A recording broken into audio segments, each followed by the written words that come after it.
So, shalom, most high in Christ bless. Tonight, we dealing with the financial and spiritual balance portion of the elements of manhood. And I'm going to deal with, basically, it's going to be a three-part class. We're going to deal with budgeting, saving, and investing. All right? So tonight, we're going to deal with budgeting. So before we get into it, let's start with Haggai chapter 1 in verse 5. So the reason why we got to deal with budgeting is because you might think you know what that means, and you might think that you're doing it right, but a lot of brothers, they either not doing it right or not doing it at all, and it's costing them. That's why they're not able to attend blisses, travel, feast days, giving alms, you understand, donating to the pantry, paying bills. You understand? Like essential stuff is because you don't know how to manage your money. Excuse me. You don't know how to manage your funds. So we got to go into these things in the scriptures to show that godly men attend to these things. Budgeting, saving, and investing. All right, we got to learn these things so we can have a good financial and spiritual balance. All right, Haggai chapter 1, verse 5. The book of Haggai, chapter 1 and verse 5. Now therefore, thus saith the Lord of hosts, consider your ways. So God is calling us to consider our ways, right? A lot of when you read the word ways, it's going into habits, right? Your ways is dealing with your habits. The Lord is saying, consider your habits, right? Consider your motives, the way that you think. Read on. Ye have sown much, and bring in little. Read. Ye eat, but ye have not enough. Ye drink, but ye are not filled with drink. Ye clothe you, but there is none warm. And he that earneth wages to put it into a bag with holes. That bottom part right there is very, very heavy. We all can relate to that. If you were Israelite, right. You know what I'm saying? If not, you might have to check your lineage or something. I don't know. But if you an Israelite, you know about that. Your pockets being as unto a bag with holes. You understand why? Because you got bills, and you got mobiles, right? And I ain't talking automobiles. I'm talking about mower bills. You understand? For real. So our pockets is like unto a bag with holes. We have a lot of expenses in our captivity, right? With that being said, read on. Thus saith the Lord of hosts, consider your ways. The thing about it is, a lot of times, it's not all because of the fact that we in captivity and we got bills. A lot of it has to do with our ways, our spending, our poor spending habits, our poor money management. You understand, the neglecting of keeping account of the funds that come in and the funds that go out. You understand, we have to consider our ways to avoid our bank account being like a bag with holes. All right? Go to Luke chapter 14. Luke chapter 14 and verse 28. The book of Luke, chapter 14 and verse 28. Come on. For which of you, intending to build a tower, sitteth not down first and counteth the cost, whether he have sufficient to finish it? So this is the words of Christ, right? Christ said, who the hell intends on buying a house, or building a house, without having a budget? That's what it means when it says counteth the cost. Right. Sitteth down first and counteth the cost. Meaning sit down first and have a budget to be able to build this house, right? Read on. Lest haply, after he hath laid the foundation, and is not able to finish it, all that behold it begin to mock him. Read. Saying, this man began to build, and was not able to finish. How could that possibly happen? It's because you did not properly budget. And that's in the literal sense of his analogy. Of course, he going into the spiritual, you coming into the truth, and not taking into account all of the things you're going to have to sacrifice being in the truth and following Christ, right? But on the surface level, in a literal sense, is going into failing to budget, failing to prepare a financial plan for the building of your house, right? That's going into budgeting. This is a biblical principle. All right, so pull up that article. Investopedia.com is a very, very good website. We're gonna be dealing with this website throughout this series. All right, put that on the screen, please. Read. What is a budget? Plus 10 budgeting myths holding you back. Scroll down. Read that. What is a budget? A budget is an estimation of revenue and expenses over a specified future period of time and is usually complied and reevaluated Compiled. You said compiled. complied. Excuse me. Compiled and reevaluated on a periodic basis. Right. So a budget is an estimation of money you bring in and also the money that goes out. Revenue is the money that you earn, and expenses is the money that goes out, the money that you withdraw for expenses. You understand? Over a specified future period of time. For example, you got a weekly budget, you got a monthly budget, you got a yearly budget. So that means that you would, based on the scale of your budget, you're measuring your weekly income, your monthly income, your yearly income versus your weekly expenses, monthly expenses, yearly expenses, right? It's an estimation based on a reoccurring, basically you doing a median of the average of your usual amount over the course of which you're budgeting for. All right? Put the article back up. Keep reading. Budgets can be made for a person, a group of people, a business, a government, or just about anything else that makes and spends money. Right. The school got a budget. All right, keep going. To manage your monthly expenses, prepare for life's unpredictable events. The key word out of that is what? Prepare. Prepare. That's the whole purpose of a budget. It is a preparation tool. You understand? So to prepare for life's unpredictable events, go ahead. And be able to afford big ticket items without going into debt. Budgeting is important. Budgeting is very important. Es muy importante. All right, go ahead. Keeping track of how much you earn and spend doesn't have to be drudgery. Doesn't require you to be good at math and doesn't mean you can't buy the things you want. Right, because those are the main three things that intimidate people from actually sitting down and creating a budget, right? They feel like, oh, you got to be a mathematician. It's going to be too hard, too difficult. I don't got the discipline. I ain't going to be able to buy this and buy that, et cetera, et cetera. Keeping track of how much money you earn and spend does not require any of those things. Come on.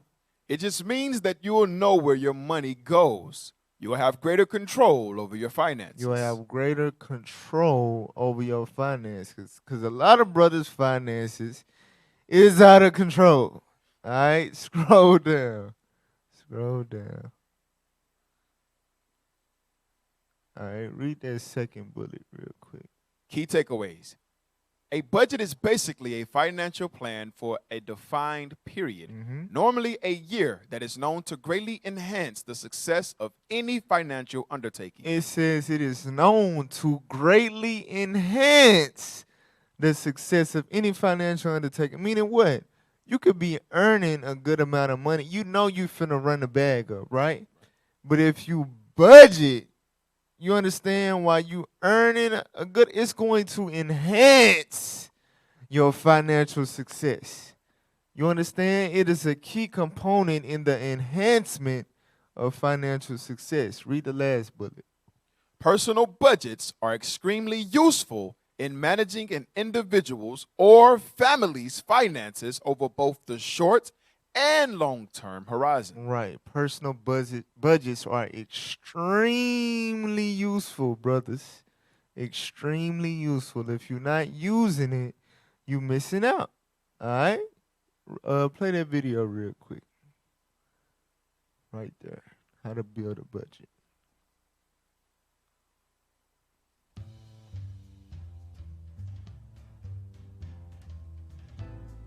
Having a budget is the difference between being financially responsible and flirting with financial peril.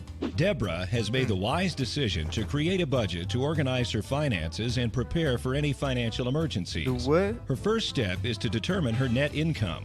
The net income is how much money Deborah has left over at the end of the month. This amount is found by using the following equation. Total revenue minus total expenses equals net income. Deborah's revenue is all of the money that she makes in a month. This includes income sources like wages, bonuses, and investment income. Usually, these sources are consistent on a monthly basis. Deborah's expenses include all of her monthly bills, which are broken down into two categories: fixed expenses and variable expenses. Fixed expenses are the payments for bills that are the same every month, such as mortgage, insurance, car loans, cell phone, and cable bills. Deborah's variable expenses are the bills with different totals each month, such as entertainment, groceries, gas, and utilities. So I want to pause. Deborah can now deduct her fixed and variable expenses from her. So we went past the part that said preparing for life's emergencies, right? That is a very it's very essential considering the times that we're going into, right? I don't know if y'all been paying attention to the underlying news, like the underground news, right? But 2023 is supposed to be the year basically of the most famines, the worst food shortages that is yet to have been seen as far as, you know, in the scope of the whole world, right? So it's finna get real, it's finna get hectic. With that being said, we have the wisdom, we watching, you know, like Christ said, watch and be sober. We watching, we sober, we got the wisdom of the scriptures. We supposed to be taking that wisdom and preparing. You understand? And a big part of the preparation to be able to survive through things like a food shortage, famine, and etc. is budgeting. All right? So real quick, get Proverbs chapter 24 and verse 27, dealing with preparation. The book of Proverbs, chapter 24 and verse 27. Come on. Prepare thy work without. Do what? Prepare thy work without. Come on. And make it fit for thyself in the field. And afterwards, build thine house. So this is the precept of Luke 14:28, right? The Bible teaches you to prepare first. Don't get to the lot and be like, oh, okay, I'm going to go get these materials real quick. Trying to, like, get the materials as you go. Basically winging it. That's what a lot of us is doing with our finances. We just winging it. We just spending as we go. Okay, my check was $1,100 this week. So I'm going to get this, I'm going to get that. I know I can get the sharks. You know what I'm saying? I'm knowing we can go to this movie. I take $11,000. You know what I'm saying? Just spending as you go, right? That's not using wisdom. God said, prepare your work without, meaning before you get paid, basically ahead of time in advance, and afterwards build your house, meaning afterward, now you know what you finna spend and what exactly you about to spend it on based on you preparing and scaling out your funds, what you got coming in versus what's going to go out. You understand? Establishing a net income. Because, watch this. Go back probably about 30 seconds. I want y'all to pay attention to this video. Because this going to the Haggai 1:6 that we just read. So go back a little bit. Go back. All right, play it from right there. Revenue minus total expenses equals net income. Deborah's revenue is all of the money that she makes in a month. This includes income sources like wages, bonuses, and investment income. Usually, these sources are consistent on a monthly basis. Deborah's expenses include all of her monthly bills, which are broken down into two categories: fixed expenses and variable expenses. Fixed expenses are the payments for bills that are the same every month, such as mortgage, insurance, car loans, cell phone, and cable bills. Deborah's variable expenses are the bills with different totals each month, such as entertainment, groceries, gas, and utilities. Deborah can now deduct her fixed and variable expenses from her revenue. If her revenue is higher than her expenses, she has net income. Deborah can use her net income to build an emergency savings account. So now, y'all see that, right?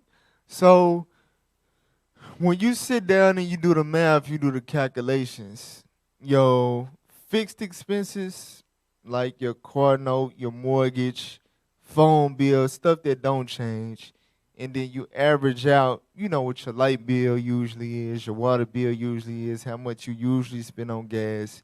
You factor all of that in and deduct it from your earnings from that month, and you're able to see your net income. That's what you actually make, right? A lot, like, you got to think about it. It's some people that make 6 figures a year, right? Basically, you could say 2,000 a week, right? 2,000 times 52, 104,000. That's 6 figures, right? So the person that makes 6 figures make at least approximately 2,000 a week. 2,000 a week, that's what, 8,000 a month, right? You got people that's making $8,000 a month, but at the end of the month, they ain't got nothing but like $400 in their account.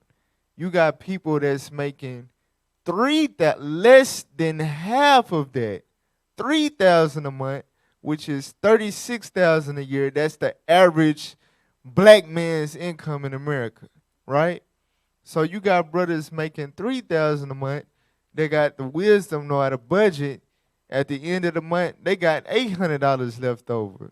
They got twice as much money left as a person that makes 6 figures because they know how to budget. So it's not really about what you make. It's about your spending. It's about your living situation and how you understand. For example, I could be living in an apartment that's $1,200 a month, as opposed to a brother that's living in a house whose mortgage is $700. That brother with the mortgage, with the house, living $500. You understand? So when you look at it, that he's making $500 more in terms of net income. If you're just looking at revenue, total revenue, oh, he making this much money. It's about how you utilize wisdom with your income to come out with a bigger net income. That's really what you make. You understand? And that's what a lot of us don't understand, including myself. Well, I ain't going to say I don't understand it, but just keep playing. I'm cut on this. All right, keep playing. Or invest in her retirement. If her expenses are greater than her revenue, Deborah has a net loss. Pause. Deborah must reduce. If your expenses is greater than your revenue, you have what you call a net loss. Meaning you get money, you get checks, but you really not making nothing. You in debt, right? That's me. You understand? When basically, for especially a lot of brothers that, you're an entrepreneur, stuff like that, you work for yourself, you got what you call a variable income. You don't have a fixed income per se, right? Some months you can make, 10 bands in 1 month. In some months you don't make number 1,000.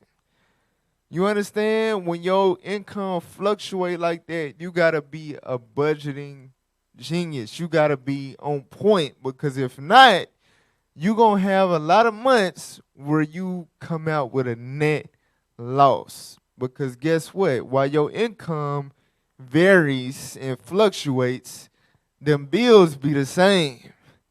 You understand? Your wife going to keep cooking the same way.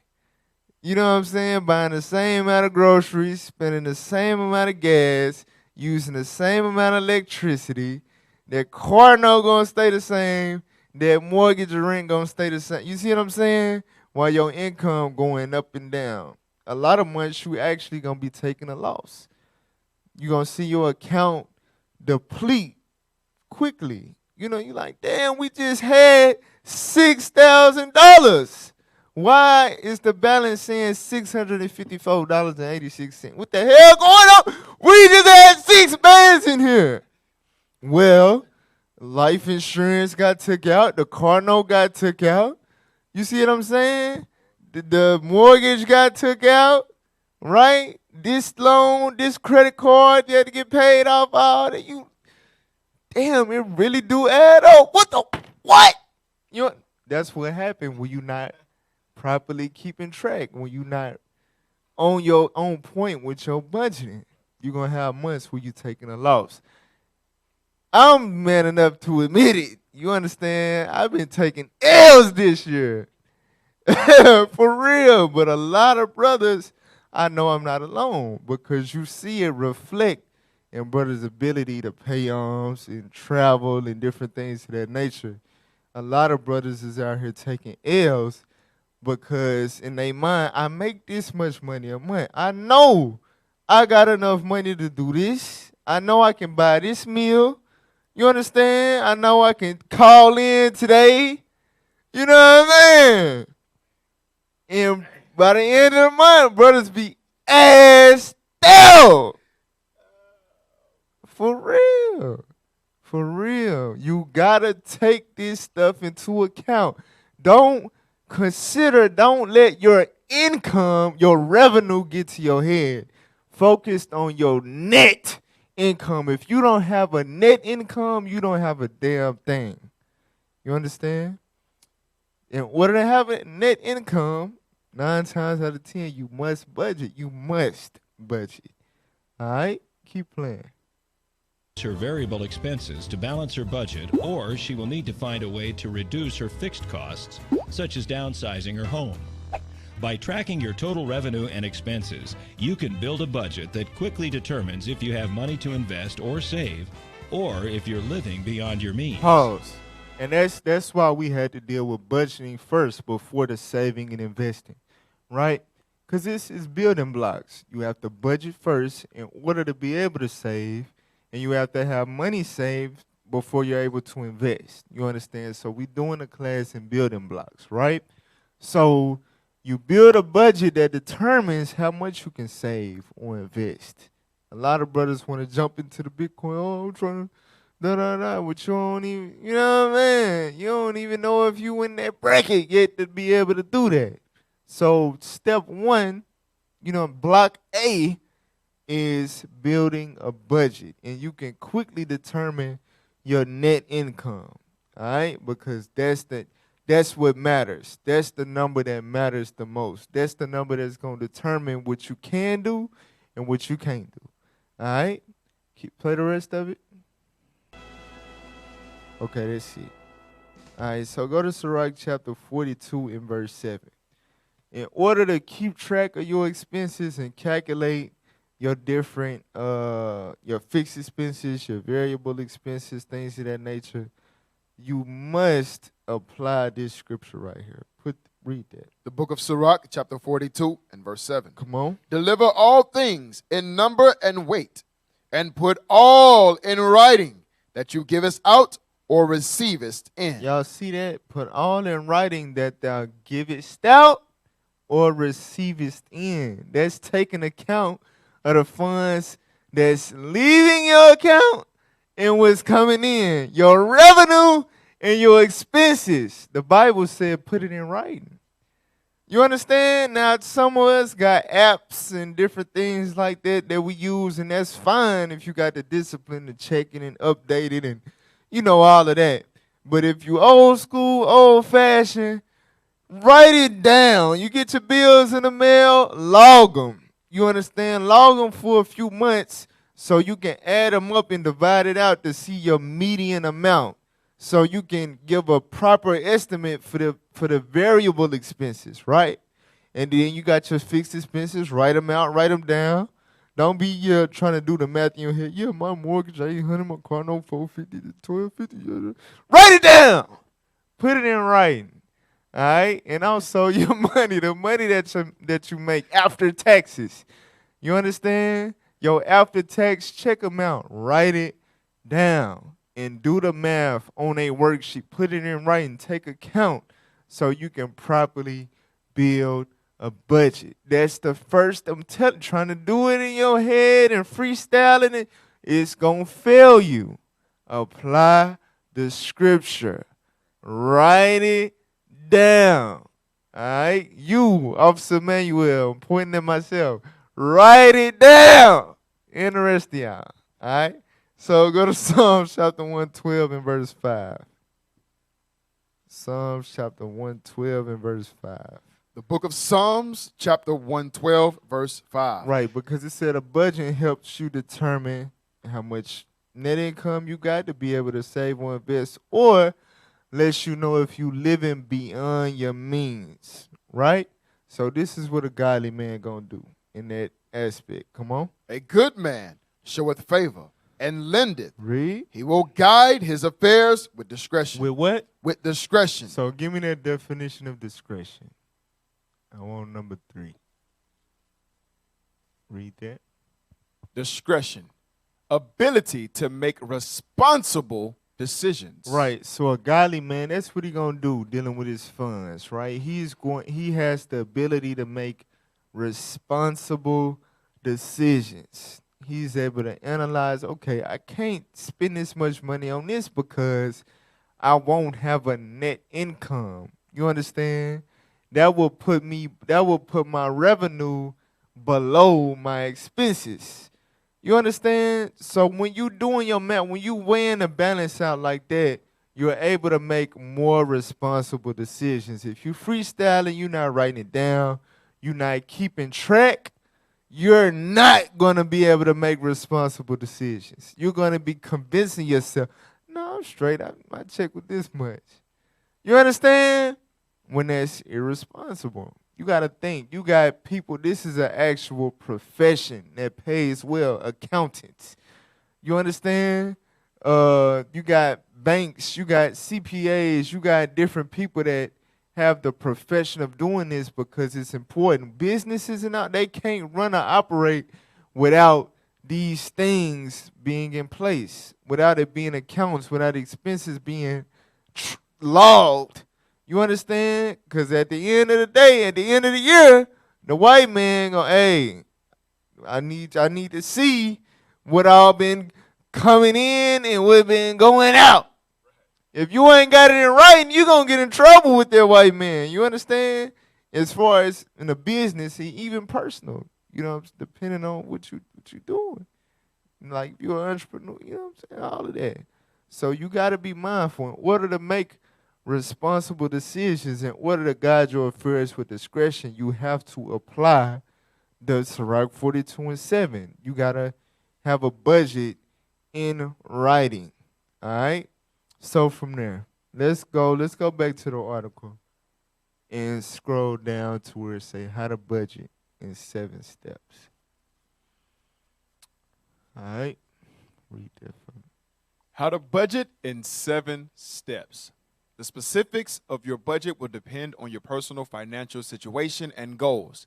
In most cases, though, the steps for creating a budget are the same. You can make a budget by following 7 simple steps. All right. Number 1. So if you don't know how to budget, you're going to learn today. All right, come on. Number 1. Add up your total income. Add up your total income. Come on. This should include all sources such as a paycheck, tips, Social Security, disability, alimony, or investment income. Right. So that requires you to do calculations. That requires you to add it up.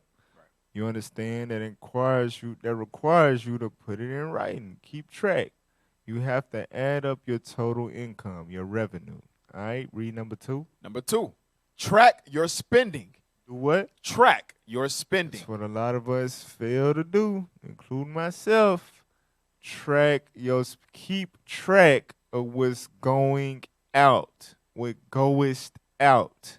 Come on. Spend a month keeping track of everything you spend, whether you pay with a credit card or cash, to find what your real expenses are.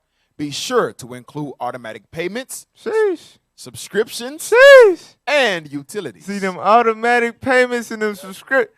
I'm telling you, they will kick your ass. For real. Because it'll be like you'll have all your bills paid, right? And your balance is 112.75 or something like all your bills paid. I'm finna get paid in a couple days. I'm good. I got $112. I'm all right. 2 hours later, you go to get gas and your card decline. You like, what the hell? You go and check your account. Netflix, 10 Fitness, Hulu, Stars. They did all hit your ass and robbed your little $100. For real, because we don't be taking into account them subscriptions, them the automatic, them auto. I'm telling you. You just know you put it on auto pay. You forgot which day they take it out. It's the 20th. When you set up auto pay on the 20th, you setting yourself up for failure. Don't never do that. Because I'm telling you, it's the first of the month, in the middle of the month, when you really sit down and examine, okay, I done paid these bills, I got this much left till I get paid the next time.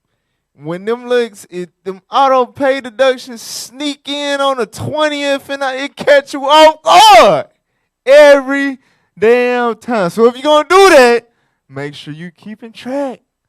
Make sure you keeping track. All right?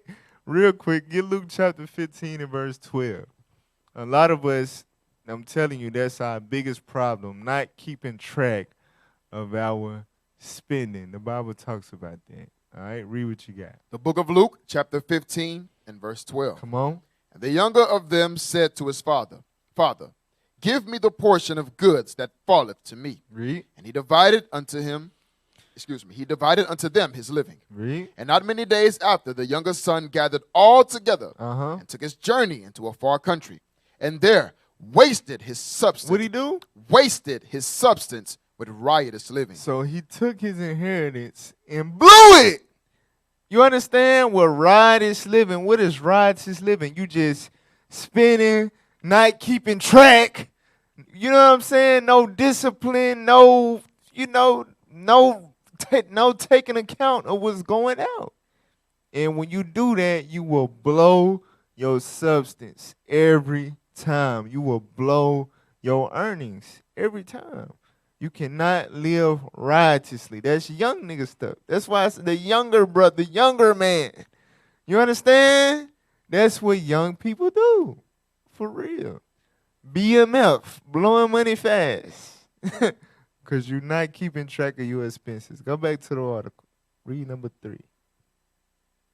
Number 3, set financial goals. Do what? Set financial goals. Come on. Do you want to save money? Pay off debt? Stop overspending. Decide on realistic goals. Remember, you can adjust these over time. Pick the most pressing goals, such as paying off debt or creating an emergency fund first. All right. So Officer Jonah went over this during the Many Men's Conference. It was very, very heavy. We have to set goals and apply Sirach 42 and say, write it down and go back to it and make sure that you living up to it. You understand? Get Proverbs 29 verse 18. And also notice it said realistic goals, right? I know we be setting goals like, I want them new 11s. You know what I'm saying? I want the PS6. All of that. But how about an emergency? How many brothers got an emergency fund? Right? An emergency fund is at least 6 months of your rent and your bills saved up. Right? For, brothers that got low rent or low mortgage like myself, that's about roughly between $2,500 and $3,500. Put up somewhere where, you know what I'm saying, it's not in your checking account.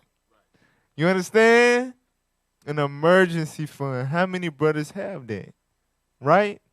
If you don't got that, that's what you need to establish first before you budget for an event or for some shoes or for, you know what I'm saying, a vacation, have you an emergency fund set up to cover at least 6 months of your living expenses.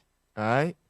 So I'd say the 3 month number, 25, 30. 6 months is really more so between 5 and 6 bands. All right? That's the real goal. All right? So where we at? Read what you got. The book of Proverbs, chapter 29 and verse 18. Where there is no vision, the people perish, but he that keepeth the law, happy is he. So the Lord just gave us the importance of setting goals. When you don't have a vision, when you don't have nothing to look forward, you understand? You don't have foresight or, basically something that you're working towards, you're going to perish. You understand? If the people don't have something that they're working towards, they're going to perish because they're living without a purpose, right? That means you're earning money without a purpose. You understand? You're gathering wages without a purpose. Guess what's going to happen? You're going to put it into a bag with holes. You understand? That money is going to perish. It's going to disappear. For real. So you must set goals that activates a certain level of discipline. You understand? Like I want to buy this right now, but I'm more focused on making sure I'm gonna be straight in case of an emergency. I gotta grow up. You understand? I gotta get that 5-6 bands in a money market account, and then until I get to that point, I need to chill the hell out. You know what I'm saying? With this going out to eat and all, I need to chill the hell out. It activates a certain level of discipline because you got a vision. You understand? You working towards something. Without you setting up goals, I'm telling you, that money is going to disappear. All right? Go back to the article. Number 4, calculate mandatory expenses. These are expenses you must pay each month, such as rent, insurance premiums, taxes, child care, or your cell phone bill. Subtract these from your total income. All right. Calculate mandatory expenses. Read the next one. Number 5, identify debt payments. If you are paying off debt, such as student loans or a credit card bill, find the minimum payment for each debt. Subtract that from your income as well. So get that in Romans chapter 13, verses 7 and 8. Identify debt payments. A lot of us owe the man. You understand? And we be forgetting, we be putting that shit off. You gotta be mindful. A lot of brothers can't do a lot of stuff because their credit is jacked up. Because you never prioritized debt, paying off debt. And that's going to always screw you in the end. All right? Read what you got. The book of Romans, chapter 13 and verse 7. Come on. Render therefore to all their dues. Come on. Tribute to whom tribute is due. Custom to whom custom. Fear to whom fear. Honor to whom honor. Pay the man, man. Pay the man what you owe him. All right? Y'all know who the man is. Read on. Owe no man anything, Uh-huh.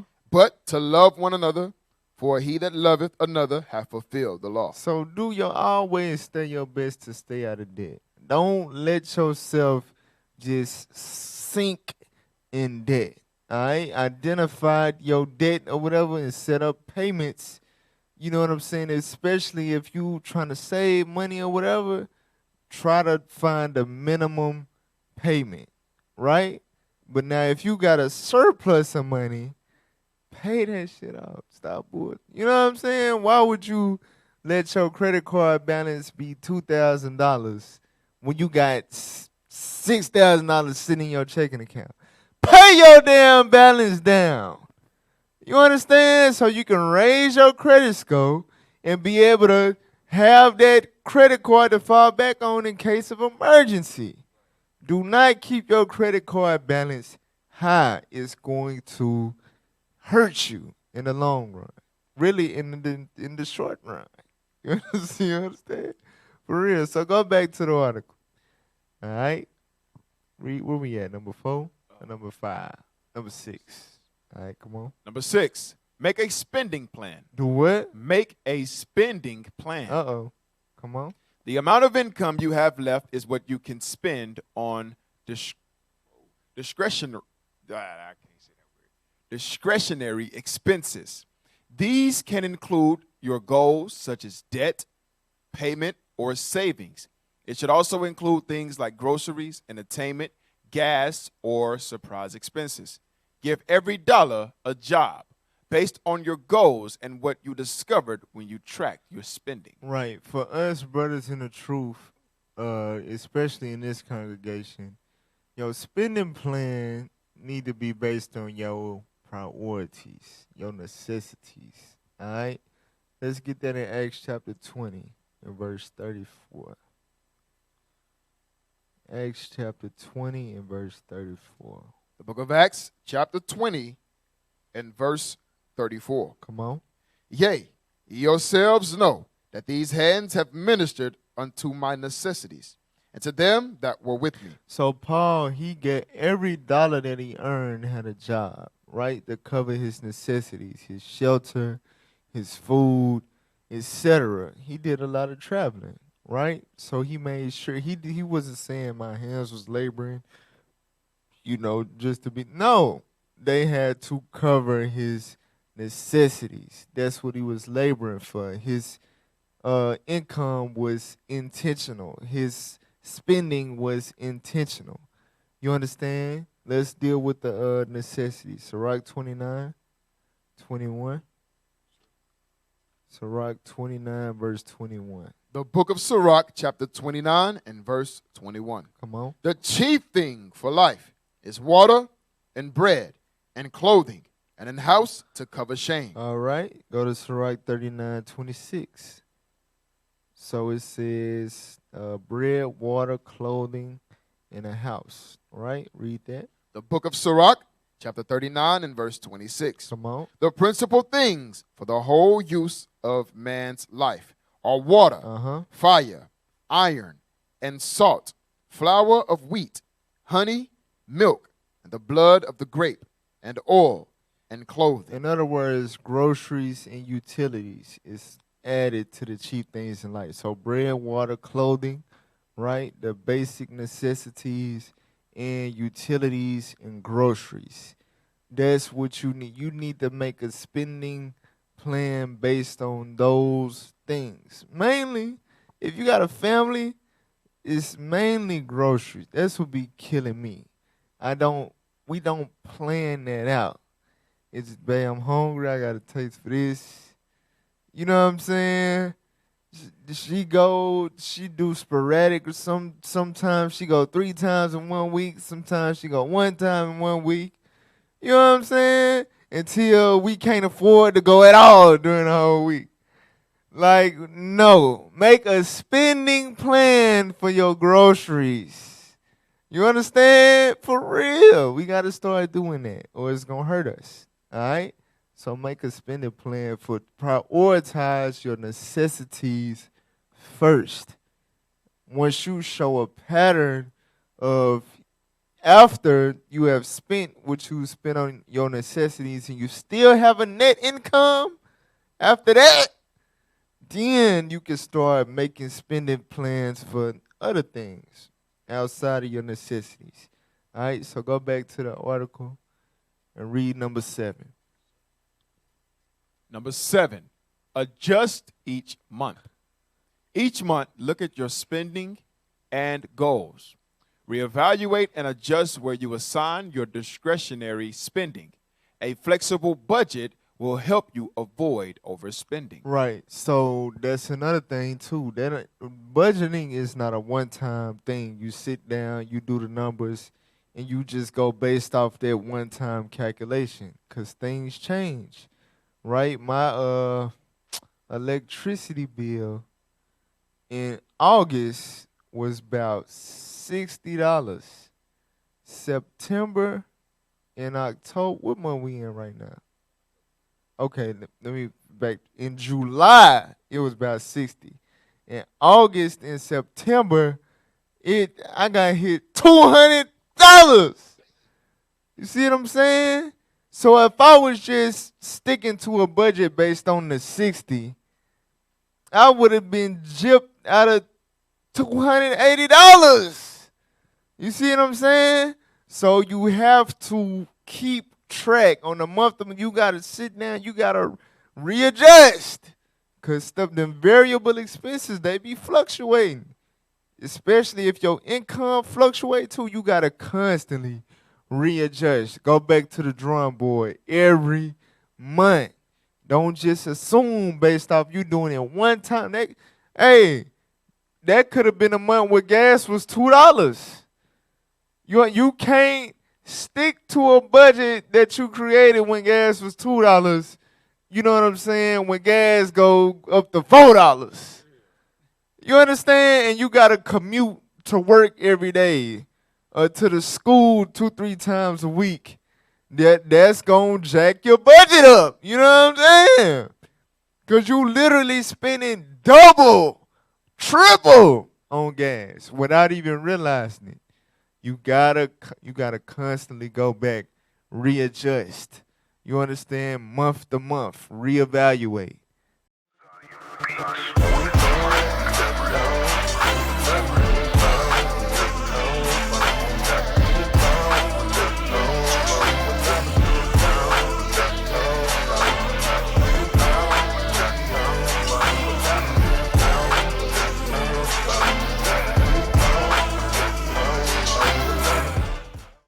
What club was that at?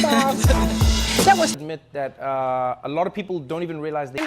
I've called her. She hasn't responded. I've called her more than a few times. With the Zulu Nation, I'm like, what the hell is this?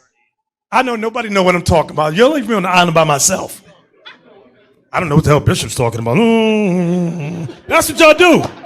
Then after class, yeah, I knew what you were talking about. I just don't want to be caught out there. The hell is this? Get on my damn nerves. So read that again, 31.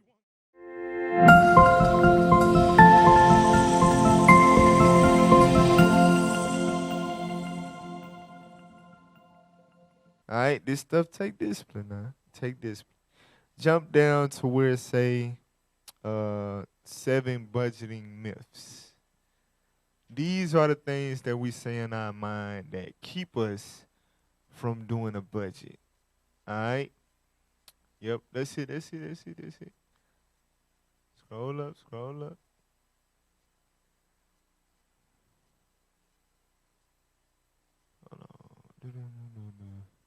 My bad. Scroll down. Scroll down. All right, right there. Read that. Number 1, I don't. Read the budgeting is a wonderful. Oh, okay, yes, sir. Budgeting is a wonderful tool for managing your finances, but many people think it's not for them. Below is a list of budgeting myths, the erroneous logic that stops people from keeping track of their finances and allocating money in the best way. Erroneous logic. I said 7, but it's actually 10. It's 10 myths that keep niggas from applying the scriptures and writing down a budget. All right, read number 1. Number 1, I don't need to budget. I don't need to budget. I know the scripture and some brothers and all that, but I've been 4-5 years and I got this amount in the bank, I got this amount invested, I ain't got a budget. I don't need the budget. Read on. Having a handle on your monthly income and expenses allows you to make sure your hard-earned money is being put to its highest and best purpose. For those who enjoy an income that covers all bills with money left over, a budget can help maximize savings and investments. That part is very, very important. You got some brothers who do well for themselves, and they're not up against a margin. They know they're gonna have net income because they make that much, You understand? It is what it is. But while you living deliciously like that, you failing to realize, like I said, 2023 is going to be the most hectic year known for the past few generations. You understand? In terms of food shortage, famine, right? With that being said, you want to make it your prerogative, because remember, in this truth, we don't label for ourselves only, right? So you want to have enough not only for yourself, but also to be able to distribute to the needs of others who are less fortunate, right? So the wise thing to do, if you do have a surplus and you technically don't have to budget, you should budget to maximize your savings and investments, because you could be saving more as well as making more of your money work for you, putting more jobs, for giving your money jobs. You understand? You can make more money to better be able to contribute to your nation and make your situation more safe. You understand, at home for the times to come. You understand? So don't have that nigga mind. I ain't gotta do that. I'm good. Don't do it. I'm telling you, keep reading. If one's monthly expenses typically consume the lion's share of net income, any budget should focus on identifying and classifying all the expenses that occur during the month, quarter, and year. And for people whose cash flow is tight, it can be crucial for identifying expenses that could be reduced or cut, and minimizing any wasteful interest being paid on credit cards or debt. Right. So don't tell yourself you don't need the budget. I'm telling you. All right, read number 2, because I'm going to put these two together. Read number 2. Number 2, I'm not good at math. I ain't no damn mathematician, man. I ain't got time to be sitting up there doing all the numbers and keep reading. Thanks to budgeting software,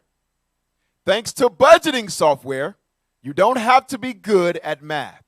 You simply have to be able to follow instructions. Many of these programs are free and legitimate. If you know how to use spreadsheet software, you can make your own ledger. It's as simple as creating one column for your income, another column for your expenses, and then keeping a running tab on the difference between the two. Right. Basically, you have software, apps, you know what I'm saying, etc., that are calculators. You understand? They do the math for you. All you have to do is input. You understand? That's all you have to do. Put it in the calculator. You understand? You do not have to be good at math to start a budget. So number 1 and number 2 is basically you convincing yourself that A, you don't need the budget, and 2, B, you're not capable. You understand? Of budgeting because your lack of mathematician ability. It's basically 2 examples of you deceiving yourself, talking yourself out of doing something that can only help you and the people around you. All right, so get Sirach chapter 10 and verse 26. Sirach 10 verse 26. This is a lot of brothers. Read. The book of Sirach chapter 10 and verse 26. Be not overwise in doing thy business. What it means to be overwise in the scriptures is like King Solomon, right? He had his father's counselors, you understand, stood before Solomon. Solomon had every wise man, every ruler, every leader has a counsel, no matter how wise they are to themselves. When you're overwise, you have an attitude where nobody can tell you anything. You understand? People trying to give you advice. You should do this and you should, man, I don't need that. I ain't finna be wasting my time doing that. You understand? The Lord said don't roll like that. Don't be over wise in your business, not willing to take advice or seek advice. Read. And boast not thyself in the time of thy distress. I don't need no budget. I'm good. I'm finna get paid. I'm finna get this income tax. I'm straight. I don't need no budget. knowing damn well that balance low, you in trouble, trouble. You understand? God said, don't do that. Read on. Better is he that laboreth and aboundeth in all things. Better is he that laboreth and aboundeth in all things. He working, and guess what? His money working for him. He good. His expenses covered. Then what? Than he that boasteth himself and wanteth bread. I ain't got to do all that budgeting and stuff. I don't need to do all that. But then you got the months where you got a net loss. Now you picking up extra shifts, extra job. Hey, bro, where you been at? Oh, man, I had to pick up a little. Oh, man, I was just doing some little bar squats. You know what I'm saying? I'm telling you, that's the nigga mentality, that pride. You understand? Knowing you should have listened to, when you was up, you should have took heed and, you know what I'm saying? Try to maximize your savings and invest, but no, I don't need the budget. Then you got a couple tickets. You know what I'm saying? Couple off-guard expenses, medical bills, something like that.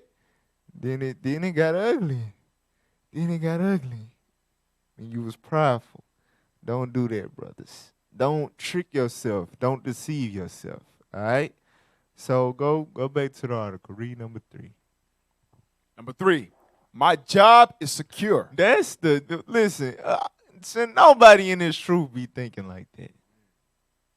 You gotta be a damn fool. You know that all it take is one damn post being shared to your boss, like somebody sending your boss a picture of you on the street teaching, you know what I'm saying? I'm telling you, you done shared something and all that, and it offended you, done blasted somebody on the street that was related to your boss. You know what I'm saying? There's so many avenues for us in this truth to lose a job. It's ridiculous. For real, we the most hated. They say we a hate group. We're the most hated group on the earth. So, especially if you employed by Massa, really worse is Coon Jake. I ain't gonna lie. It's really worse than being employed. Because Massa, he gonna pretty much mind his own business. If he got a lot of business, if he not one of them nosy white folks, he gonna mind his business. He ain't gonna care unless it somehow like swerves in his lane. You understand? But Jake, oh man, Jake, hell, unrepentant Jake. You understand? They hell. Do not think. Don't ever. You employed by somebody. Don't ever fool yourself into thinking your job is secure. Don't do it. Don't do it. Even if you are entrepreneur in a sense, like for example, you have a food truck, but you park that food truck on somebody's lot that's in the world. You understand? Any given day, they kick your ass off of that lot. You know what I'm saying? You a barber in a barber shop. You know what I'm saying? You an entrepreneur. You make your own money, but you pay booth rent. That person you paying booth rent to, they in the world. You know, you never know when they up and just offended and mad at the fact that you Israelite, and they'll kick your ass out. You gotta find somewhere else. Nobody,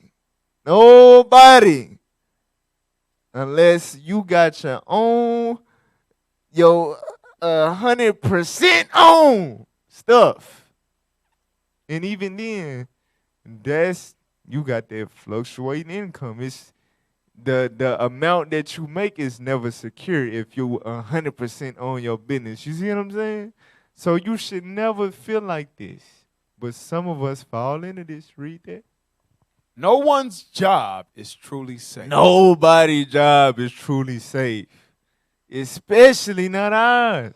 Read on. If you work for a corporation, being laid off due to downsizing or a takeover always is a possibility. And yo, Israelite looking at is gonna be the first one they lay off. Believe it or not.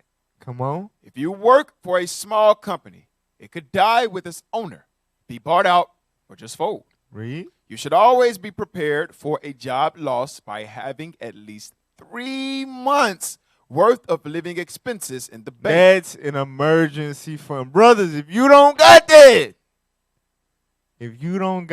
like I said, at least 2,500.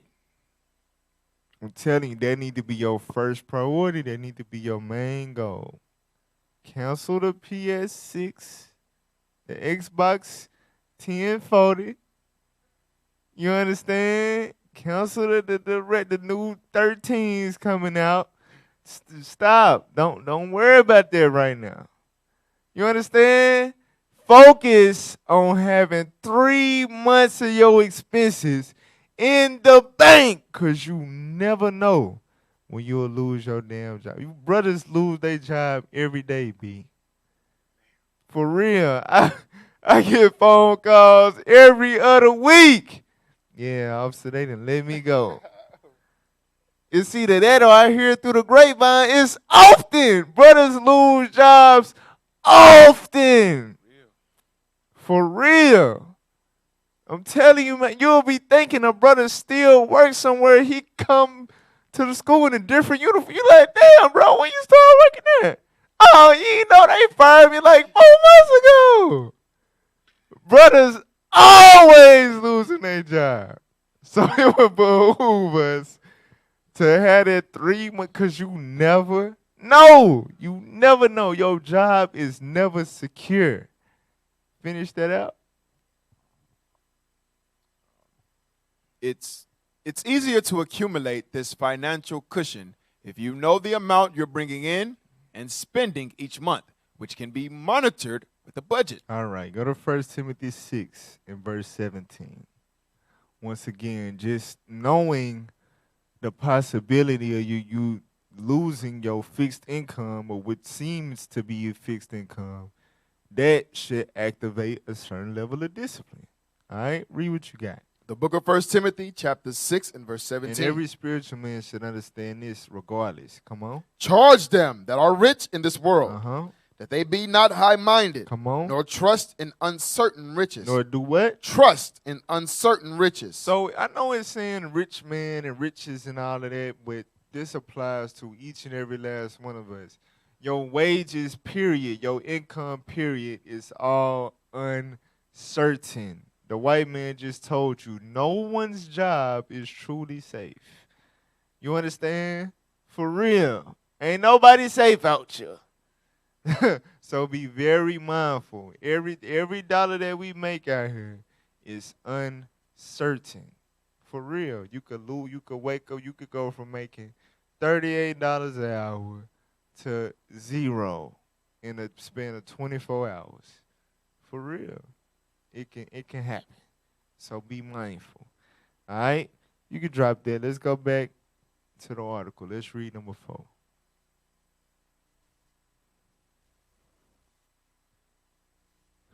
Come on. Number 4, unemployment insurance will tide me over. Unemployment compensation is not a sure thing. Let's say a bad situation at work leaves you with no choice but to quit your job. Unless you can prove constructive discharge, that is, you were virtually forced to resign, your departure will be considered voluntary, making you ineligible for unemployment insurance. Besides, the benefits may fall well short of the wages you're used to. For most states, they average between $300 and $500 per week. So especially like if you never been in this situation, like in your mind, like, oh yeah, ain't it something called unemployment? Yeah, I'm gonna be all right. No, you don't understand the parameter. You gotta remember where you at. You in the land of your enemy. It is not gonna be that easy. Oh, you lose your job, the government got something. They gonna keep you, they'll give you a little bit to keep you on your feet till you find something else. Man, listen, the stuff that you got to go through dealing with unemployment is damn near not even worth it, even if you is eligible. You understand? So do not have that mentality right there. That's a bum mentality. Brothers, we cannot think like that. Go to 2 Thessalonians chapter 3, verse 10. Do not ever depend on unemployment. All right, read what you got. The book of 2 Thessalonians chapter 3, verse 10. Uh-huh. For even when we were with you, this we commanded you, that if any would not work, neither should he eat. Right. So that's a cutter. All right. Don't be out here thinking you going to slide by on some free money. There ain't nothing in this mother world free. R.I.P. looking at it.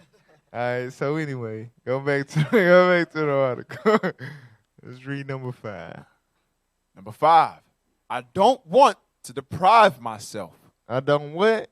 I don't want to deprive myself. If this thought keeps you from budgeting, you are worldly as hell. But a lot of brothers got that worldly spirit, though, real talk. All right, read that, though. Budgeting is not synonymous with spending as little money as possible or making yourself feel guilty about every purchase. The aim of budgeting is to make sure you're able to save a little each month. Ideally, at least 10% of your income, or at the very least, to make sure that you aren't spending more than you earn. Unless you're on a very tight budget, you should be able to buy baseball tickets and go out to eat. Tracking your expenses does not change the amount of money you have available to spend every month. It just tells you where that money is going. Right. So again, don't trick yourself into thinking a budget is your enemy. It's a party pooper. No, it's your friend. It's there to help you. It's there to maximize your net income. All right. So from there, go to Wisdom of Solomon chapter 2. About depriving yourself, feeling like you're gonna be deprived. All right, read what you got. Verse 1.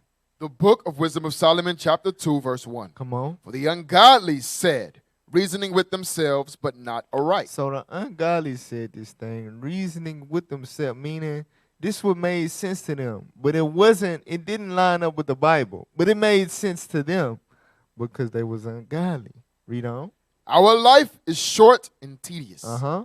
And in the death of a man there is no remedy. That YOLO mentality. Come on. Neither was there any man known to have returned from the grave. Read verse 5. Watch this. Verse 5. For our time is a very shadow that passeth away. Come on. And after our end there is no returning, for it is fast sealed, so that no man cometh again. If you spiritual, then you know that's not even true. You know what I'm saying? It ain't no one life. You gon' live again. You understand? For real. If you spiritual, you understand. But a lot of us still got that YOLO motto. All right? Read on. Come on, therefore. So with that thought in your mind, I only got one life. I can't just not go on this cruise. Just like I don't know when Christ coming back. I got to take my wife on a cruise before Christ comes back. You know what I'm saying? We gotta max out all our credit cards to take this trip because we just gotta do it. Christ finna come back soon. Don't stop. Stop it. Stop thinking like that. It says, come now, therefore, come on. Let us enjoy the good things that are present, and let us speedily use the creatures like as in youth. That type of mentality will keep you from budgeting. You understand? It'll keep you from consistently budgeting. You'll budget for a while, then fall off because when you start budgeting, you feeling deprived. You understand? So you'll budget a little bit and then go spend a large amount and then have to start back at ground zero. We gotta listen. Stop it. You understand? Start worrying more about the future in a spiritual sense. And guess what? The Lord, if he want to, he will cause you to have that excess amount for you to be able to do the things that, you know what I'm saying, that will please you. Like cruises and vacations and things of that nature. But do not force the course. You don't got an emergency fund set up, a good emergency fund, all your debts paid down. You understand? You're debt free. You got an emergency fund. You got savings. You got invest. You got all these things in place, and you got a healthy net income. Then do you? Do you?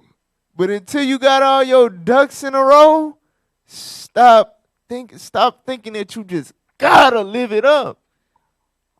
For real, find joy in simplicity. You can have fun with your wife without breaking your budget. You understand? Y'all can do romantic things I said this before, like, do y'all go outside at nighttime, just sit down on your back patio and just look at the stars and talk about life? That's romantic. You don't gotta hop in your car and spend $40 on gas to take her somewhere. You'd spend $200 on the outfit, $70 on cologne. She done spent $80 on the makeup, $80 to get her hair done. You understand? All this to go somewhere in the white man balcony somewhere else and look at the same stars that's in your damn backyard. Stop it. That's called materialistic. That stuff you can have the same experience without all of that extra materialistic BS. And when you do that, guess what? You can do it within a healthy budget. And eventually, through that healthy budget, through that discipline, get all your ducks in a row, guess what? You will have the means to do that, and it won't hurt or harm anything or put you at risk in any way whatsoever. All right? But stop convincing yourself that you just got to do these things because life is short. No. We all young as hell. A lot of people don't be able to do stuff till they in their 40s. But that's the thing about it, though. Like the beauty of retirement. Now, our hope is that Christ come back soon, right? But when you really look at it, a lot of people in the world, they don't even get married till they in their 30s. You know what I'm saying? But a lot of married couples, they enjoy the fruits of their labor in their 40s and their 50s. You understand? They able to take weeks off and do vacations. And, you know what I'm saying? Buy this and buy that, make these big purchases. Why? Because in their 20s and their 30s, they was grinding. You understand? They was grinding. They was putting money in that savings account, their retirement account, this account, that. You see what I'm saying? And your 40 is going to come quicker than what you think. You understand? It's really right around the damn corner. For real. So I'm telling you, all that traveling the world and all, man, that stuff can wait. Use this time while you're young to get your ducks in a row. All right? Don't be doing all the traveling. You ain't even got life insurance. You know what I'm saying? Y'all, you get into a wreck on your way to Cali. You know what I'm saying? You die. What your wife got? That little $10,000 you got in the bank? Because you ain't need extra. I can save money. I'm good.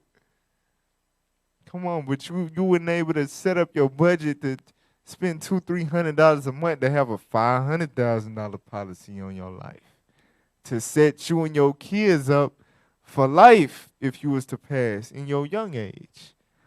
Like we gotta think, we gotta mature with our mindset. You understand? So, but anyway, where we at? Oh yeah, good Proverbs 21:17 on the same subject.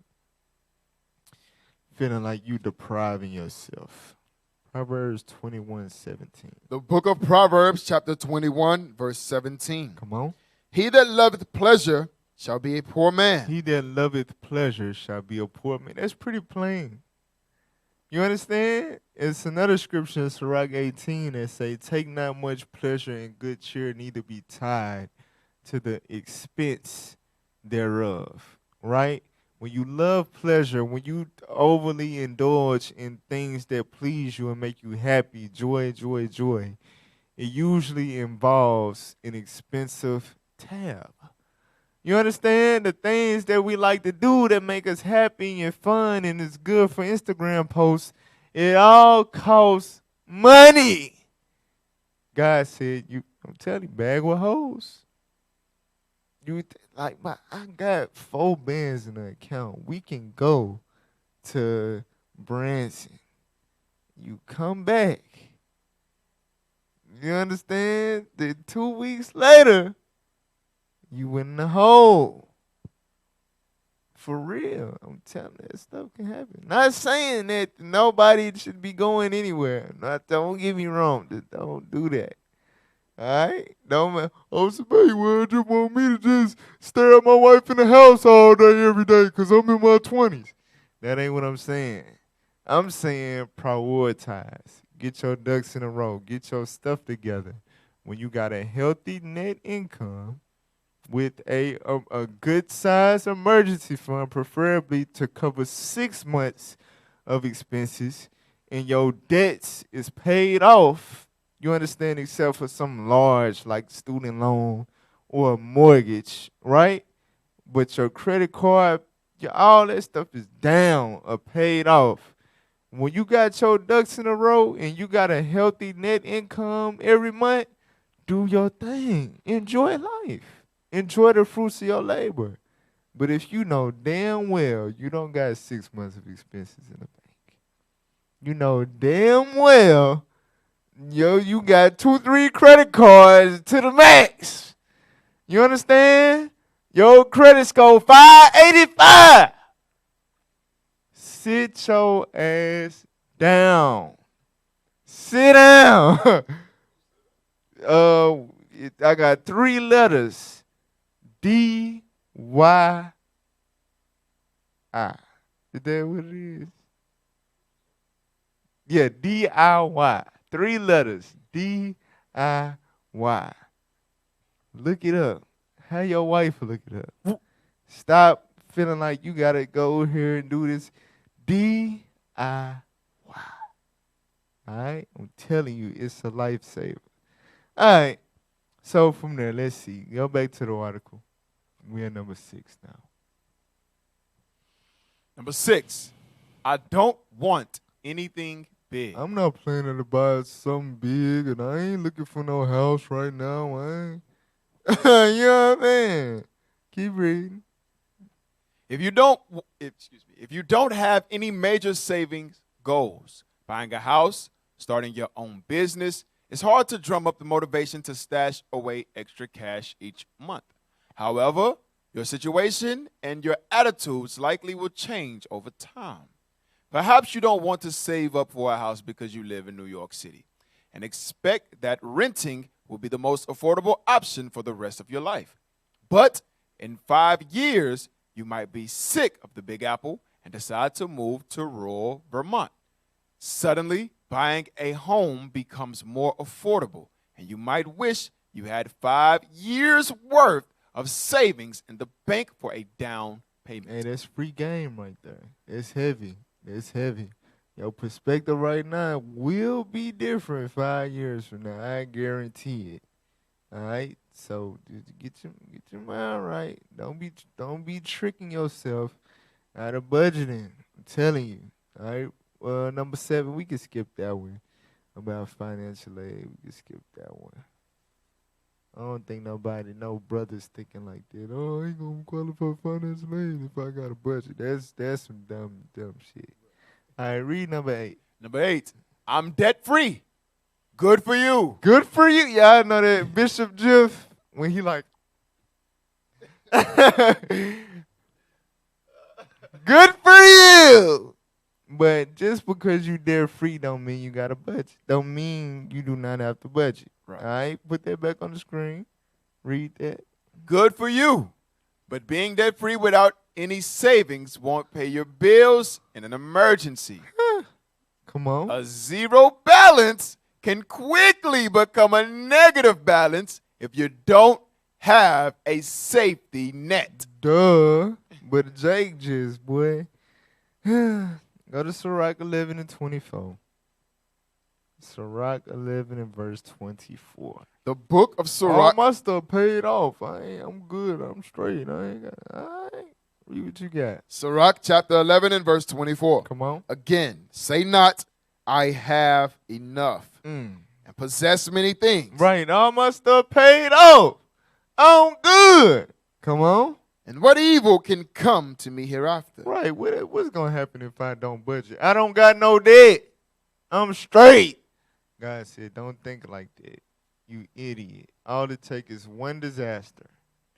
You understand? All it takes is one wreck and you at fault. That deductible, that $1,000 deduct is going to kick your ass. See, a lot of us got that type of insurance where if you not at fault, you understand, it ain't even your fault. In the meantime, when you getting a lawyer and trying to sue and get the settlement money, you got to pay that $500 or $1,000 deductible, and you don't got it right now. But you got to get back and forth to work. You see what I'm saying? Don't fool yourself. Do not fool yourself. Read verse 25. Verse 25. Come on. In the day of prosperity, there is a forgetfulness of affliction. Read. And in the day of affliction, there is no more remembrance of prosperity. Let's get their precepts. Sirach 18:25. That's a heavy scripture right there that we just read. Read that scripture. The book of Sirach, chapter 18, verse 25. Come on. When thou hast enough, When you got that zero balance because you debt free and you know what I'm saying, you think you good, what is God's advice? Come on. remember the time of hunger. Remember when you was in debt. Remember how you had to save up and scrape up and, you know what I'm saying? You had the budget to get where you at. Remember what you did to get where you at. Don't cancel that out of your mind because you're going to end up right back at square zero. You understand? Why not put yourself ahead of the game? Remember the time of hunger. You understand? Don't fall into the comfortable state of mind because it's something in a blink of an eye can get you right back uncomfortable. Read on. And when thou art rich, When thou art rich, think upon poverty and need. consider being broke. All it takes is one disaster, I'm telling you. A split second, and your whole situation can change. So don't be thinking you good, you debt free, you ain't got a but. Do not fool yourself. Maximize your savings and investments. I'm telling you, you're going to need it for the times to come. Go back to the article. Number 9. Number 9, I always get a raise or tax refund. Black people. I don't know about the raise part, but that tax refund, when we got 4 kids, all we got to do is endure till them W-2s come in. That's all we got to do. And we going to get at least 8 racks every time. I'm telling you, the people that got a lot of kids, I'm telling you, when they get when it like January, they lose they do a lot of, they do the darndest things because they know that income tax check coming. They think they know it's coming. Read that. It's never a good idea to count on unpredictable sources of income. I think it was like one of them. I think it was COVID maybe. But it was a time where like the income tax was getting pushed back. You know what I'm saying? A lot of people wasn't getting their checks on time. You know what I'm saying? You'll set yourself up for. We didn't have brothers that did that. Call the arms, all of that. Because in their mind, they knew they was going to get their income tax by March blank. And at the end of April, you hurting. You can't pay your rent. For real, that didn't happen. Brothers know, you know who you are. All right? And yeah, you got all them damn kids. You was you was relying on that earned income tax credit. You know who you is. Come on. This may be the year your company may not have enough money to give you a raise or as much of a raise as you'd hoped for. Right, because Walmart do them big bonuses every year, right? That you can pretty much count on. You didn't work for that 8 years. For 8 years, you done got this bonus. And you like, okay, yeah, we can max out this month because I know I'm finna get that bonus check. And they give you the bonus check, you unwrap it, and it's $42.84. Now you pissed off. Now you know what I'm saying? You ready to go on strike. I'm telling you, it's unpredictable. They can slip a law in there and change the tax laws. You think you finna get money for all them kids, but they didn't throw a loophole on your ass. You know what I'm saying? I'm telling you. Keep reading. The same is true of bonus money. Tax refunds are more reliable, but this depends in part on how good you are at calculating your own tax liability. Because you can accidentally change tax brackets. You understand? Meaning you used to getting because tax refunds is basically just like how they had the scale between revenue and expenses, right? It's dealing with your earned income tax credit versus your bracket, how much you make. Because if you rich, you get taxed. You have to pay in. In a lot of cases, a lot of people's kids, the amount of kids they got, either balances it out or offsets it. You know what I'm saying? Basically, you got 4 kids, that's $8,000. And your income, you would have had to pay in $1,000. So that income tax check be $7,000. You see what I'm saying? But the next year, you know, because you had some you was planning for, you messed around and got a little Bike Squad, DoorDash, 5-6 months. The spouse got a little extra job on the side, 3-4 months. You done added a whole $20,000 to your income. That put you in another bracket. So now you had to pay in $5,000. Your earned income tax credit is $8,000. That income tax check only $3,000. You was anticipating at least $5,000. You know what I'm saying? I'm telling that be happening too. So if you're not good at measuring out what you actually, they gonna be looking for you to pay in versus the amount your kids gonna make. You know what I'm saying? I'm telling you, hey, it ain't gonna be what you expect it to be. All right, go back to the article. Some people know how to figure how much they'll get in a refund or how much they will owe, as well as how to adjust this figure through changes in payroll withholding throughout the year. However, changes in tax deductions, IRS regulations, or other life events can mean a nasty surprise on your tax return. That's what I was just talking about. They could slip a new little ordinance in their regulation and freak your whole tradition out.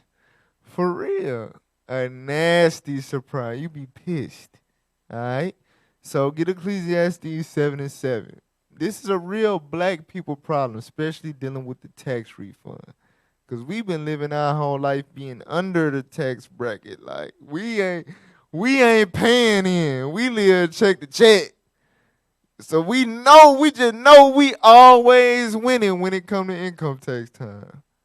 Instead of 1 year you forgot, you thinking just because you black, you going to always get income tax. Nigga, you just got a good job this year. You know what I'm saying? You don't even know how this stuff work. I got a W-2, I'm finna file. And they hit your ass with it. You gotta pay. You like, what the? H&R Block, what the hell going on here? You going to H&R Block flipping tables over and then you turn into Christ. You whipping shit. For real. This don't you just don't understand taxes, Negro. For real. You thought black people get income tax. No, black people just ain't never made a good amount of money. You done messed around and made too much money, and them white folks done taxed your black ass. Read what you got. The book of Ecclesiastes, chapter 7, verse 7. Come on. Surely oppression maketh a wise man mad, and a gift destroyeth the heart. A gift destroyeth the heart. People sit up there and not take raises or allow on their income tax and not submit a 1099 or something like that because they want that gift. They want that government money. That bad. Think about that. Our sisters be doing that for the WIC, for the welfare. You understand? All of the food stamps. Because you don't know how to budget. You don't got no discipline with your money. You trying to find ways to finesse the system. And you setting yourself up for failure. You setting yourself up for jailure.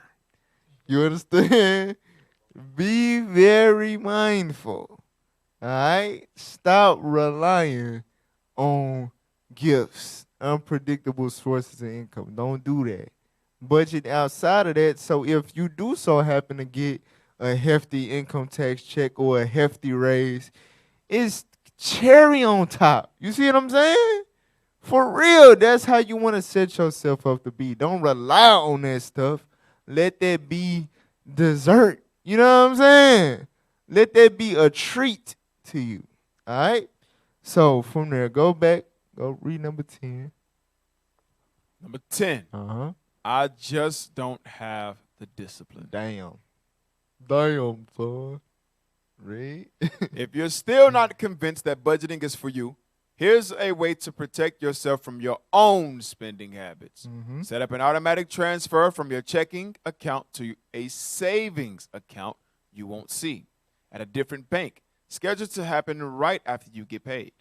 Right. Hey, I ain't gonna lie. This had helped me out. Right now, I ain't gonna lie though. I gotta do something different because Acorns be charging too much. But that's an app. You know what I'm saying? To where they'll take a certain money that they put it. It's an Acorns account. It's separate from your bank, and they'll take out a recurring amount out of your account every week. I got it set up to take $5 a week out of my account. $5 a week, you ain't paying attention to that. You see what I'm saying? Whether you rich or you poor, it's like, you know what I'm saying? But guess what? Over the course of and mind you, it's in an account that is being invested. So you mess around, go through a dip to where, you know, it add a good little amount onto that. You see what I'm saying? But $5 a week, 52 weeks, that's $260. You know what I'm saying? And you might get to that point, you done got in a bad situation, you know what I'm saying? And you done went flat broke. It's like, ding, oh, I got this little account over here with $280 in it. Bam. Your water stay on. You good. You know what I mean? For real, your car ain't finna get repoed. You straight. You get paid again. You know what I'm saying? So that right, that didn't happen with me recently. You know, I was able to get into account, get $1,200. Money I wasn't even looking at, caring about, peeking at, nothing. I just knew I had some money sitting. Oh, bet. Oh, good. For real. $5 a week. Acorns. But it's better ones out there, though. I wouldn't advise Acorn. They be charging. All right, keep reading the next paragraph. If you're saving for retirement, you may have the option of contributing a set amount regularly to a 401k or other retirement savings plan. This way, you can pay yourself first, have enough money for the transfer, and pay yourself the same predetermined amount that you know will help you meet your savings goal. Right. In other words, it's ways, it's different things that's out there that can have the discipline for you. You may not have the discipline to do it manually, but you can set up things to have the discipline for you. All right? So get Proverbs 13-12. Don't let this thought have you not, but I don't got the, I done tried it. I done sat down and did it. I couldn't stick to it. I couldn't stick with it. It was a waste of time. I don't got the discipline. Do not think like that. All right, read what you got. The book of Proverbs, chapter 13, verse 12. Come on. Hope deferred. Hope deferred, meaning you done gave up on yourself.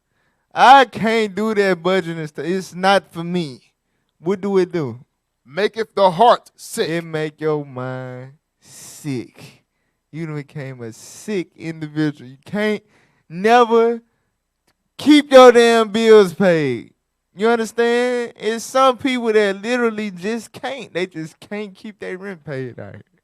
They can't keep their lights on without assistance after a couple months. It's people literally out here that just can't because they don't got no hope or confidence in themselves as far as discipline to be able to budget money. They always losing their job randomly. They always getting a flat tire. Their car always breaking down. I just can't budget. Bag with holes. God said, consider your ways. You understand? Consider your ways. Is something wrong with you? You understand? Do not chalk it up to I don't have no discipline. That's really wicked as hell. How you in the truth, you got the Holy Spirit of discipline, but you don't got no discipline. Your ass is having not the Spirit. All right? Finish that verse. But when the desire cometh. But when the what? Desire cometh. Watch this. It is a tree of life. Let's see what that desire is. Wisdom of Solomon 6:17. When the desire cometh, it is as a tree of life. Stuff start to sprout up in your life. You understand? Read what you got. Wisdom of Solomon, chapter 6, verse 17. Come on. For the very true beginning of her. The beginning of wisdom is what? Is the desire of discipline. The what? Desire of discipline. The desire of discipline. When that desire of discipline come, be like, nah, I'm finna get this right. I'm finna learn how to do it. I'm finna stick to it. I'm finna grow up. That's right. That's when stuff start to change. Stuff start to manifest. You understand? Things go, the tables turn in your life. That's what God is telling you. Desire discipline. And it's going to be unto you as a tree of life. Things going to start to change in your life for the better. Desire, if you don't got discipline, desire it. Seek it. Pursue it. You understand? That's the beginning of wisdom. You're going to grow spiritually and financially. All right? So, go back to the article and jump down to where it says sticking to a budget. Sticking to a budget. We almost through, y'all, kind of. All right, read that. Sticking to a budget. Now you understand the finer points of budgeting. You've accomplished all of the above, even put together a nice spreadsheet that lays out your budget for the next 15 years. The only problem is that sticking to that budget isn't as easy as you thought. That credit card still calls your name, and your clothes category seems awfully small, and you feel deprived. Budgets, you decide, are no fun. The good news is you don't have to throw it all out the window just because you've messed up once or twice. Come on. Remember the big picture. The point of the budget is to keep you out of overwhelming debt and help you build a financial future that will give you more freedom, not less.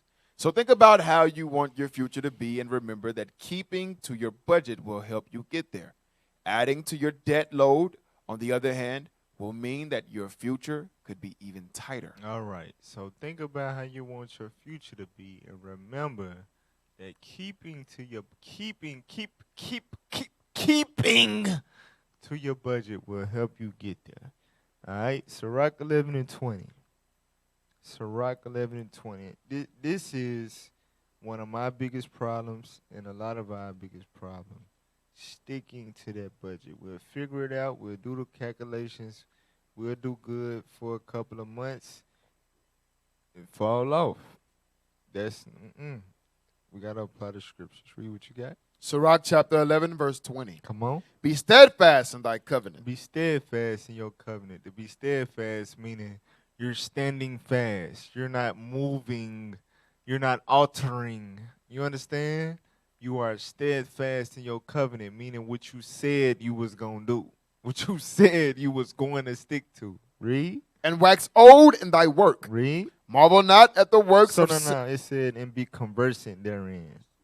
Read that part. and be conversant therein. Be conversant therein. Meaning, and we're going to get into that's also later on, but you should have, like I would say, at least some type of small network or a counselor or somebody that you're discussing these things with, right? You have to keep it in your conversation.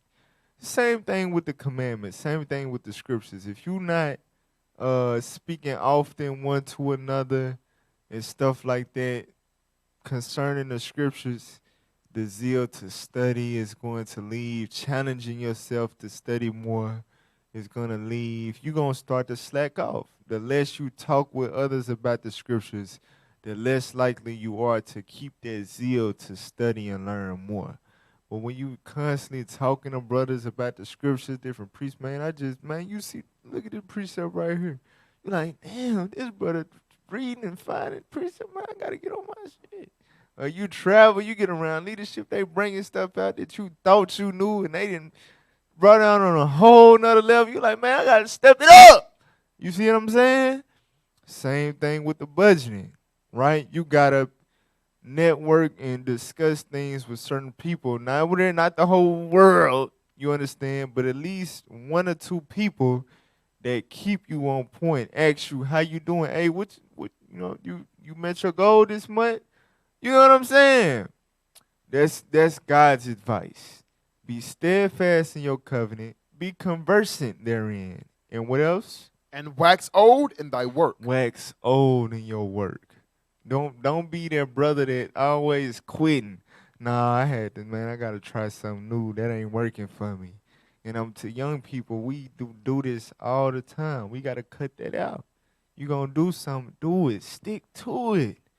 That's what God advises. All right? So with a budget, that's what we need to apply. Be steadfast in that covenant. You said you was going to spend this much on this month, and stick to that, man. I'm telling you, it's going to be rewarding in the long run. All right? Don't lose sight of that. Go to Sirach 29, verse 3. Sirach 29, verse 3. The book of Sirach, chapter 29 and verse 3. Keep thy word and deal faithfully with them. Read. And thou shalt always find the thing that is necessary for thee. So this is dealing with your neighbor. It says, keep your word and deal faithfully with your brother. Right? Meaning you said you was going to do this for him and do that for him. Do it. Don't be, nah, man, my bad. Damn, I couldn't, whatever. It's in context to your brother. But we need to apply this with ourselves. You said you were going to do this. Deal faithfully so you can always find the things that's necessary. I'm going to show y'all how it applies to yourself first and foremost. Go to Sirach chapter 14 and verse 5. The scripture dealing with your neighbor.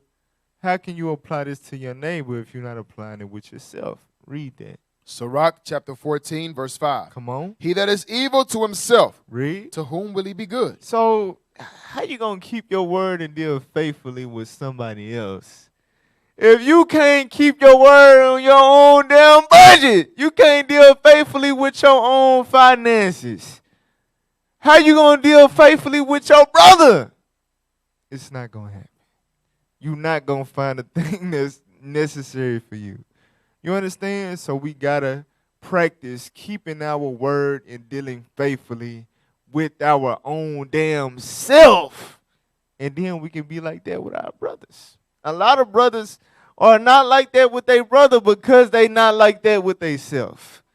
You understand? I'm pretty sure brothers got some testimonies, man. Dude flaked on me. We was supposed to do this and do that, but when the time came, he ain't talking about he ain't have it. We were supposed to go half on the da-da-da. You know what I'm saying? Why he didn't have the funds to go half on when y'all done talked about it 6 months in advance, and it get you thinking you finna make a move. He ain't got it. Why he ain't got it? Cause he didn't budget.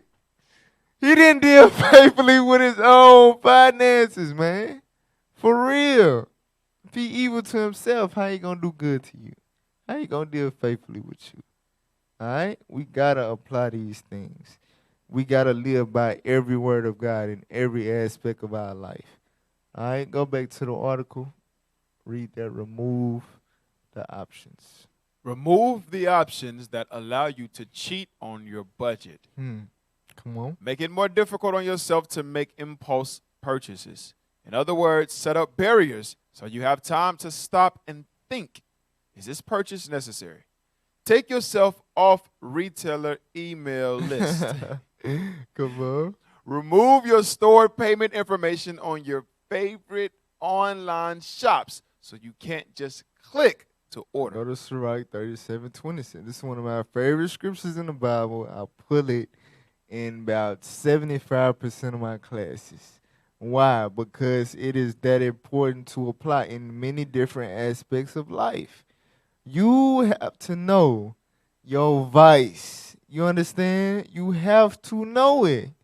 You have to know what your vice is. Amazon, that email, that's a real thing. You understand? You was doing good. Hey, chick, we got these new retros and it's 20% off with this code. You like, oh, I would never able to get them 160. Oh no, them old bought. I'm sorry. But if you went on that email, you wouldn't, you know what I'm saying? I'm telling you, man, I'm telling you. Read what you got. Sirach chapter 37, verse 27. Come on. My son, prove thy soul in thy life, Uh-huh. and see what is evil for it. Do what? See what is evil for it. You gotta be able to realize and discern what is evil for you, what's bad for you, what's holding you back. And do what? And give not that unto it. You gotta take the necessary measures to make sure you don't keep falling into that thing that's holding you back. You have to take that. If that means removing your payment info from Amazon, you understand? Log the hell off. Take it off. For real. Canceling subscriptions. You understand? Getting off them email lists.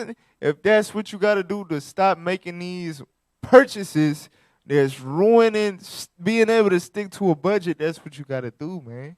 That's what you got to do. You ain't making no type of financial progress year by year. You only getting older. You only having more kids. Come on, man. You gotta take these measures. See what's evil. See what is the holes in your bag and sew them up. You understand? You gotta do that. All right? Go back to the article and read it. Find some support. Find some support. We almost through, y'all. Come on. If you feel like you're the only one in your group who is on a budget, search and find some like-minded folks. Right. Don't surround yourself with other broke bum brothers. It is what it is. Y'all go to war with each other. You know what I'm saying? But if you know y'all in the same financial estate, check to check, you need to find a different crowd. Find somebody that's trying to level up. For real. Read on. It can be an online forum, a monthly meeting, or even just a couple of friends traveling the same budgetary road. Right. But some brothers be wanting to solo, secretly budget and come up and all of that, and that always be backfiring too. But keep going. You need to know you're not the only person setting sane financial limits for yourself. You need to know you're not the only one. You're not the only one trying to get your sack right. Stop trying to secretly, you know what I'm saying? Find a support system. Trying to do it by yourself, it's a spirit in that. It's like you trying to surpass the brotherhood. You know what I'm saying? It's a spirit in that. No, find somebody, you know what I'm saying? Brothers who you know got that mindset. Everybody that's watching this right now should be trying to, you know what I'm saying? If you don't already got it, you working towards it, right? Every brother listening to this right now is somebody that you can reach out to, but because y'all trying to set same financial limits for you, because now you know it's scriptural. You understand? Now you know it's essential for financial and spiritual balance. So you need to know you're not the only one. Keep reading. You can also have accountability with your frugal buddies, talking things over and each other out of temptation. That's heavy right there. Get that in Ecclesiastes 4 verse 9. That is heavy as hell. It's always better to have somebody to hold you accountable. If I don't know what you got going and what your plans is and all of that, then when we go out and we, you know what I'm saying, having drinks and you say you got the tab, I'm thinking, oh, you got it. But if I know, you know what I'm saying, you trying to have this property done or this and this and that by this certain amount of time, be like, hey, you might not want to do that, bro. You know what I'm saying? Nah, bro, nah, I'm not letting you pay that tab. Come on, bro. You know what I'm saying? For real, it's best to have an accountability buddy. You know what I'm saying? I know people got that thing. I don't want nobody in my business. I don't know how you gonna survive in the wilderness. So nobody in my business looking ass. You know what I'm saying? For real, you gotta have you at least one counselor of 1,000. I mean, come on. But read what you got. Ecclesiastes chapter 4, verse 9. Come on. 2 are better than one, because they have a good reward for their labor. That's what God said. God said 2 is better than 1. All right? Find some support. Get some help. All right? It's help. Get that in Sirach chapter 40 and verse 24. Sirach, stop thinking brothers just out for you and trying to count your pockets and understand we in the truth, man. Brothers want to see you win. You understand? Let's encourage each other to win together. You understand? You win, I win. What it say in 1 Corinthians? If one member is honor, we all receive honor. You know what I'm saying? That's the mindset. Be a team player. It's going to benefit you more in the long run. Stop thinking like a nigga. Read what you got. The book of Sirach, chapter 40, verse 24. Come on. Brethren and help are against time of trouble.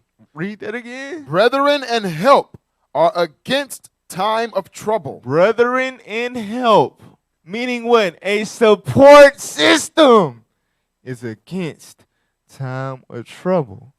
You understand? You gonna always find a thing necessary for you. You got brothers holding you accountable. You got brothers exhorting you, encouraging you. You understand? Brothers helping you stay on point. Iron sharpen iron. You understand? That's going to keep you out of that, out of the red zone. Keep you from starting over all the time. You understand? So apply that. All right?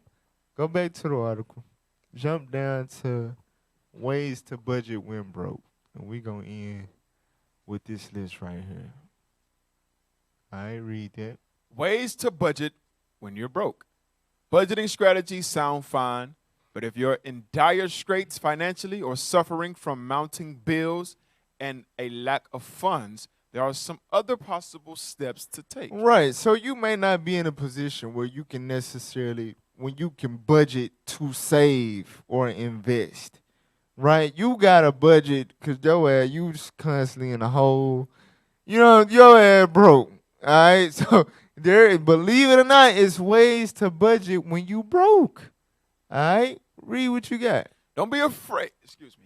Number 1, avoid immediate disaster. Uh-huh. Don't be afraid to request bill extensions or payment plans from creditors. Skipping or delaying payments only worsens your debt. Besides, late fees ding your credit score. Wow, what is this going into? Pride. Go to Sirach chapter 4, verse 20. Our pride to have us ignoring, you know what I'm saying, the bills, they piling up on your ass. You ignoring them. Your wife like, just like the second or third center point energy with don't worry about that. We got it. We good. You know what I'm saying? You come home, you somewhere, she calling you, how come the light ain't coming on? Everything okay? You like, oh shit. You know what I'm saying? Don't be prideful. That's a nigga mentality. All right? Read what you got. The book of Sirach, chapter 4 and verse 20. Come on. Observe the opportunity. Observe the opportunity. You got the opportunity to request an extension, negotiate with your landlord. Hey, I need a look. You know what I'm saying? Observe the opportunity. Come on. And beware of evil. Read. And be not ashamed when it concerneth thy soul. Don't be ashamed, brother. It's going to be more shameful when your damn lights off. You understand? It's going to be more shameful when a repo man pull up and take your damn vehicle. You understand? Observe the opportunity. Get them bill extensions, man. Get the payment plan. Get them grace periods going on. Do what you got to do when you got to do it. Don't be ashamed when it concerns your soul. Don't have that nigga black person pride. You understand? Observe the opportunity. Give yourself some leeway to get your stuff together. All right? Because it's thing that the white man know.